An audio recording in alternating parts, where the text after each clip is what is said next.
왕이신 나의 하나님, 내가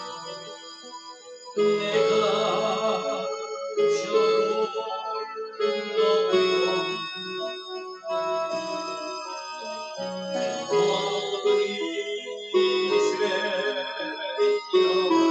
영원히 주의 이름을 송축하리이다. 왕이신 나의 하나님, 왕이신 나의 하나님, 내가 주를 높이고 영원히 주의 이름을 송축하리이다. 왕이신 나의 예수님, 왕이신 나의 예수님, 내가 주를 높이고 영원히 주의 이름을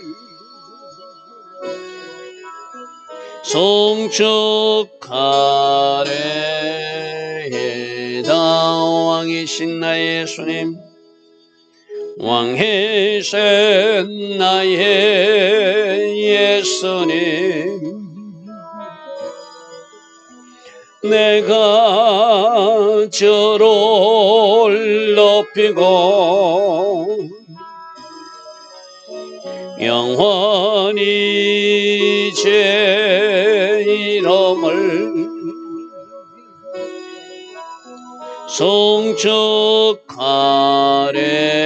송축하리이다. 왕이신 나의 성령님, 왕이신 나의 성령님,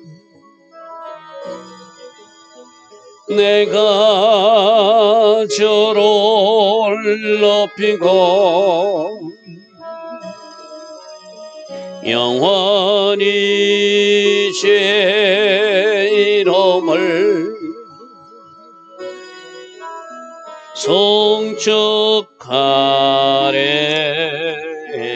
송축하리이다. 아멘.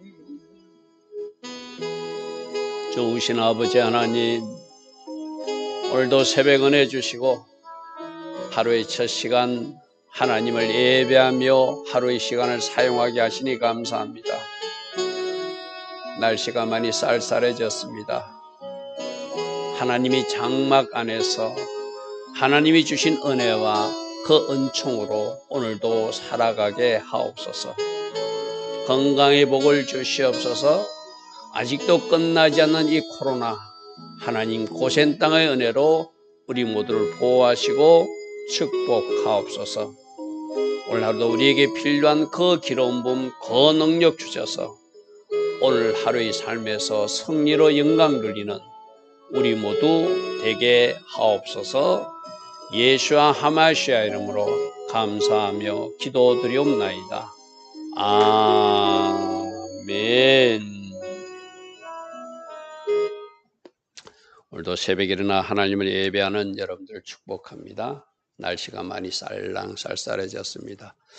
여러분들 건강히 유념하시고 또 영적인 것을 먼저 충만해서 육신의 건강도 하나님 은혜 가운데 유지하는 여러분 되기를 축복합니다.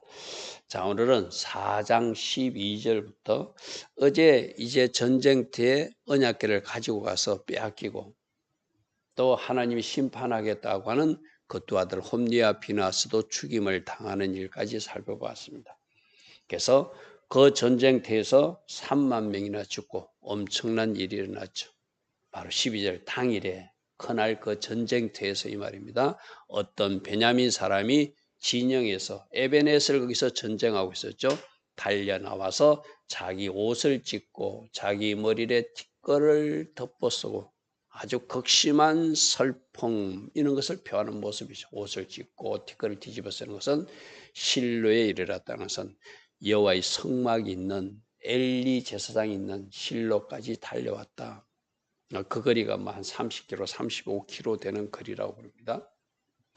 그가 이럴 때 엘리가 길 옆 자기 의자에 앉아 기다리며 그의 마음이 하나님이 개로 말미암아 또 자기 두 아들로 말미암아 떨릴 즈음에 하나님이 자기에 대해서 자기 가문을 심판한다. 두 아들이 한날에 죽을 것이다. 하나님이 사람을 통해서도 들었고 또 사무엘을 통해서도 재차 또 전달받은 적이 있어요. 그죠? 그래서 이번에 혹시나 이번 전쟁을 통해 하나님이 우리 가정을 심판하시나 걱정하고 있을 그때 특히 하나님의 언약궤는 하나님의 임재와 영광을 상징하는 그런 어떤 귀한 물건이니까 그것을 가지고 나간 것이 불안했던 거예요. 그래서 하나님의 언약궤로 말미암아 떨렸고 또 자기 속마음은 두 아들이 이번 전쟁에서 혹이라도 하는 걱정스러운 마음이 있었겠죠. 그래서 그가 기다리고 있을 때 그 사람이 성읍에 들어오며 알림에 온 성읍이 뭘 알렸을까요? 큰일 났다. 언약궤를 빼앗겼다. 큰일 났다. 엘리 두 제사장이 죽었다. 그리고 많은 사람들이 적들에게 죽임을 당했다. 그 소식을 알렸겠죠. 세 가지 중요한 사건이죠. 언약궤 빼앗기고 홈리와 피노하스 죽고 3만 명이나 죽임을 당하는 그런 일들이 일어났잖아요. 그러니까 온 성읍이 부러지는 일이 일어났다. 14절 엘리가 그 부러지는 소리를 듣고 온 성읍이 이제 소동하는 것이죠. 전쟁에 졌다, 언약궤 빼앗겼다, 두 아들도 죽었다, 3만 명이나 죽었다 하는 소리를 이르되 이 떠드는 소리는 어찌 됨이냐? 그 사람이 빨리 가서 엘리에게 말하니 엘리가 그 내용을 다 들었겠죠. 그때 엘리의 나이가 98세라 그의 눈은 어두워서 보지 못한 상태에서 그 사람이 전쟁에서 우리가 블레셋에게 패하여 3만 명이나 죽었습니다. 하나님의 언약궤도 빼앗겼습니다. 당신의 두 아들도 죽었습니다 하는 것을 전하겠죠. 나는 진중에서 나온 자라. 내가 오늘 진중에서 도망하여 왔나이다. 엘리가 이르되 내 아들아 일이 어떻겠냐. 급해서 빨리 듣고 싶어서 재촉합니다. 17절 소식을 전하는 자가 대답하여 이르되 이스라엘이 블레셋 사람 앞에서 도망하였고 백성 중에는 큰 살육이 있었고 전쟁에 졌다는 것이죠. 3만 명이나 죽었다는 이야기를 전하는 것이죠. 당신의 두 아들 홈리와 피노하스도 죽임을 당했고 하나님의 법궤 언약궤도 적들에게 빼앗겼습니다. 세 가지 큰 충격적인 소식을 전합니다. 안 그래도 법궤를 전쟁터로 가지고 나서 마음이 떨리는 마음으로 또 두 아들이 전쟁터에 나갔기 때문에 걱정하는 마음으로 또 블레셋과 전쟁하는 이때 엘리는 대제사장이기도 하지만 최고의 지도자 사사의 자리에서 뭐라고 할까요? 그 이스라엘 다스리던 사람이거든요. 그러니까 그 전쟁에 대해서도 궁금하고 두 아들 소식도 궁금하고 또 특별히 법궤가 궁금하던 차에 자기가 듣는 아주 부정적인 소식을 듣게 돼요. 18절 하나님이 걔를 말할 때 언약궤가 적들에게 빼앗겼다는 것은 굉장한 메시지를 주는 것이거든요.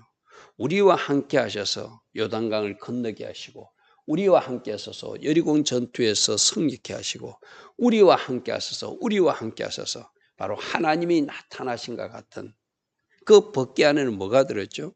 쌍난 지팡이, 부활하신 예수님을 상징하고 생명의 떡을 상징하는 만나, 또 말씀 돌판, 다 성자 예수님을 상징하는 물건들이 있다는 것은 바로 하나님을 상징하는 물건이기도 하거든요.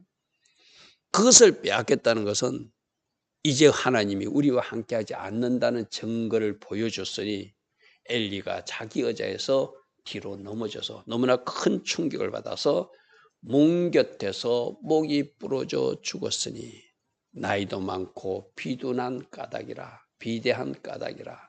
그가 이스라엘 사사가 된 지 40년. 자, 40년 동안 이스라엘을 사사로서 나름대로 역할은 해왔지만 마지막 부분에 하나님의 사람이 심판이 예언되었고 또 사무엘을 통해서도 또다시 전하는데도 그 문제를 수습하지 않았다는 것, 회개하지 않았다는 것. 하나님은 미리 말씀하시는 이유가 뭐죠? 회개하고 돌이키면 그 징계도 그 심판도 유보할 수 있다고 하는 것을, 돌이킬 수 있다는 것을 우리는 성경 곳곳에서도 발견할 수 있잖아요. 그죠? 니느웨 백성들에게 심판하러 요나를 보냈지만, 요나는 성의 없게 전했지만 그 백성들과 그 사람들은 왕부터 짐승까지 다 굵은 베옷을 입고 금식하고 회개하니까 하나님의 진노가 그들에게 쏟아지지 않잖아요. 그죠? 시스기야 왕도 너 죽는다, 이사야 선지자로부터 너 이제 짐을 정리해라, 네가 곧 죽게 될 것이다, 그 말을 들었지만 그가 낯을 벽으로 향하고 하나님 앞에 진심으로 부르짖어 통곡하며 기도했더니 이사야가 멀리 가기 전에, 왕궁에서 멀리 가기 전에 바로 그가 다시 살아난다는 소식을 하나님은 전하시는 분이 또 우리들의 하나님이시잖아요. 그죠? 엘리는 여기서 40년 동안 다 잘못하지는 않았겠죠. 그가 결정적으로 실수한 그때부터 하나님은 기다리시고 기다렸겠죠. 뭘? 회개하기를 기다렸겠죠. 돌이키기를 기다렸겠죠. 그에게 대제사장 직임을 주고 사사의 직임을 맡겼을 때 그 직임을 잘 감당하는 지도자가 되기를 원했겠죠. 오늘 우리가 나이가 98세라고 그래서 그죠? 오랫동안 어쩌면 하나님이 참아 주셨어요. 오랫동안 기다려 주셨어요. 그런데 끝끝내 그 하나님이 기다림과 그 하나님이 참아주심을 바르게 반응하지 못한 사람이 바로 엘리 제사장이었어요. 그죠? 오늘 우리들에게도 그럴 수 있습니다. 하나님이 참아주시고 하나님이 기다려주시는데 하나님이 원하시는 그 방법으로 우리가 하나님 앞에 무릎으로 나가지 못하고 회개로 뚫지 못하고 자꾸 엉뚱한 방향으로 우리가 나가면 오늘 이 엘리 제사장의 마지막 심판이 우리를 향하신 또 다른 경고이기도 하고, 이거는 국가적으로나 가정적으로나 교회적으로나 개인적으로나 하나님은 하나님의 어떤 메시지를 주셨을 때 그 메시지대로 살아가지 못하면 이제 이런 일이 일어난다는 것이죠. 항상 우리는 말씀을 통하여 하나님께서 우리에게 무엇을 말씀하신지 나에게 적용할 수 있을 때 그 사람들이 말씀을 잘 들은 사람이라 할 수 있겠죠. 하나님이 개를 말할 때 하나님이 개가 빼앗겼다고 하니까 자기 어제 앉아있다가 목이 부러져 죽었는데 40년 동안 그가 사살을 했었고 98세의 나이로 이제 최종적 하나님의 심판을 당하는 모습이죠. 그죠? 두 아들이 죽은 것도 하나님 심판, 엘리가 이렇게 충격을 받아 죽는 것도 최종적 하나님이 말씀하신 대로 심판받은 모습입니다. 자, 19절. 그의 며느리인 비나스의 아내가 임신하여 해산 때가 가까웠더니 하나님이 개를 빼앗긴 소식을 듣고 또 그의 시아버지도 죽고 전쟁터에서 남편이 죽은 소식을 듣고 그의 시아버지와 남편이 죽은 소식을 듣고 갑자기 아파서 몸을 굽으려 해산하고 자, 지금 법궤를 빼앗기고 전쟁터에서 사람이 죽고 많은 사람이 죽고 또 홈리와 비누아스도 죽고 또 언약궤도 빼앗겼다는 소식을 들으니까 이 임신한 여인이 충격을 받았겠죠. 그래서 갑자기 배가 아파서 몸을 굽으려 급히 조산하게 되겠죠. 아직 때가 조금 남았는데도 이 충격받으면 급히 아기가 이렇게 해산됐잖아요. 그죠?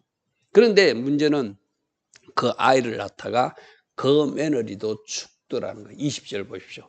죽어갈 때. 그러니까 보십시오. 하나님의 심판이 그 가문을 멸한다고 그랬잖아요. 노인이 없을 거라고 그랬잖아요. 그죠?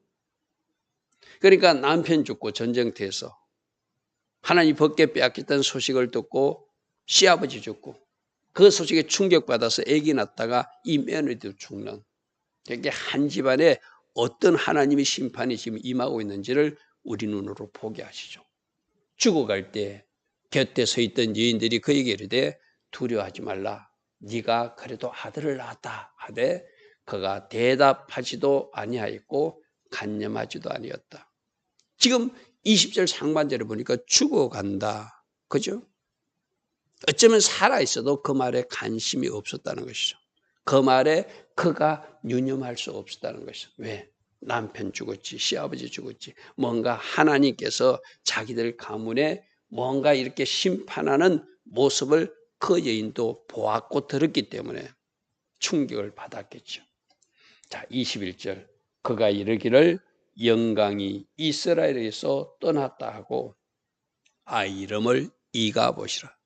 벗개를 빼앗긴 그 모습에서 이 여인이 하나님의 영광이 우리 이스라엘에서 떠나서 이런 일이 일어나는구나. 그래서 그 아이 이름을 이가봇이라 지었대요. 하나님의 계가 빼앗겼고 그의 시아버지와 남편이 죽었기 때문이며 또 이러기를 하나님의 계를 빼앗겼으므로 영광이 이스라엘에서 떠났다 하였더라. 자, 하나님의 계는 하나님의 법궤는 하나님의 임재와 영광을 상징하잖아요. 그런데 하나님이 왜 이스라엘과 함께하지 않고 그 법궤를 빼앗기게 하셨는가? 이 여인은 이 모든 것이 하나님이 하셨다는 것을 그래도 이해했기 때문에 전쟁에 진 것도 하나님이 지게 하셨고 3만 명이 죽게 한 것도 하나님이 하게 하셨고 전쟁터에서 자기 남편과 또 홈리가 죽은 것도 하나님이 하셨다고 생각하는 거죠. 그리고 그 소식을 듣고 갑작스럽게 충격적인 죽임을 당하는 98세 된 사사 대제사장 엘리 제사장이 죽는 것도 하나님의 심판이구나. 그러니까 이 여인이 생각할 때는 하나님이 우리 이스라엘과 함께 한다면, 하나님이 우리 가문과 함께 한다면 이런 일이 결코 일어날 수 없는데 이런 일이 지금 일어나고 있다는 것은 하나님의 영광이 떠났구나. 그래서 그 아들 이름을 이가봇이라 지었대요. 그래서 제가 오늘 우리 제목을 엘리의 죽음과 이가봇. 하나님이 영광의 하나님이 찾아오셔서 그 현장에 하나님의 영광과 임재로 채워주는 교회, 채워주는 가정, 채워주는 한 사람이 되었지. 그 하나님의 영광이 떠나버린 교회, 그 영광이 떠나버린 가정, 그 영광이 떠나버린 사람이 되면 그거는 큰일 날이죠. 그죠? 그래서 지금도 하나님은 누구를 찾아갈까요? 누구와 함께 할까요? 바로 이렇게 한쪽 엘리 가문에는 하나님이 함께하지 않는 증거를 보여주시지만 우리가 앞에서 잠시 살펴본 사무엘은 하나님이 늘 함께하시고 그의 말이 하나도 땅에 떨어지지 않게 하시고 그가 함께하신 하나님을 모든 사람들이 보게 만드시는 것. 할렐루야 아멘. 자, 오늘 아침에 우리들에게 선택했습니다. 사무엘로 살 것인가 엘리로 살 것인가. 엘리가 무슨 뜻이죠? 엘리, 나의 하나님이란 아주 참 좋은 이름이잖아요.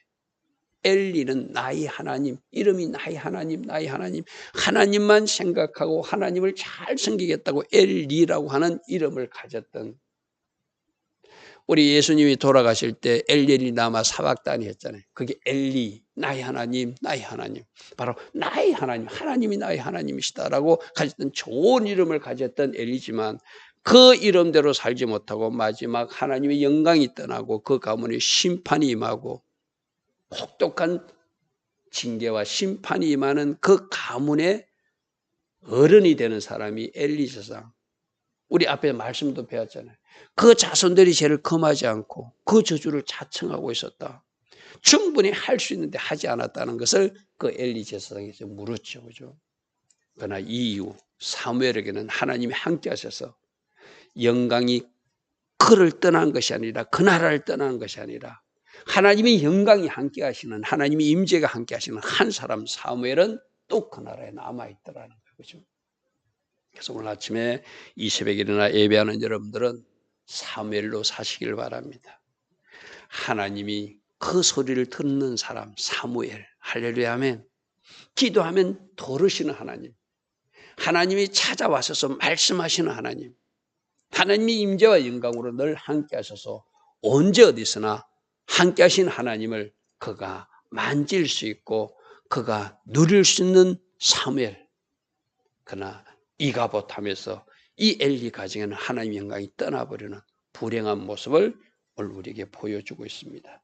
좋으신 아버지 하나님, 하나님은 기다리셨지만, 하나님은 참고 기다리셨지만 끝끝내 회개치 않으니 하나님이 말씀하신 대로 엘리 가문을 심판하는 모습, 그래서 그 며느리는 죽어가며 이가봇 할 수밖에 없는 그런 가정, 가문의 모습을 보게 됩니다. 우리가 엘리 가문에서 교훈을 찾게 하시고 사무엘처럼 살아서 하나님이 함께하여 하나님께 영광 돌리는 하나님의 사람으로 살아갈 수 있도록 성령님 우리를 인도하시고 다스려 주시옵소서. 예수와 하마시아 이름으로 감사하며 기도드리옵나이다. 아멘.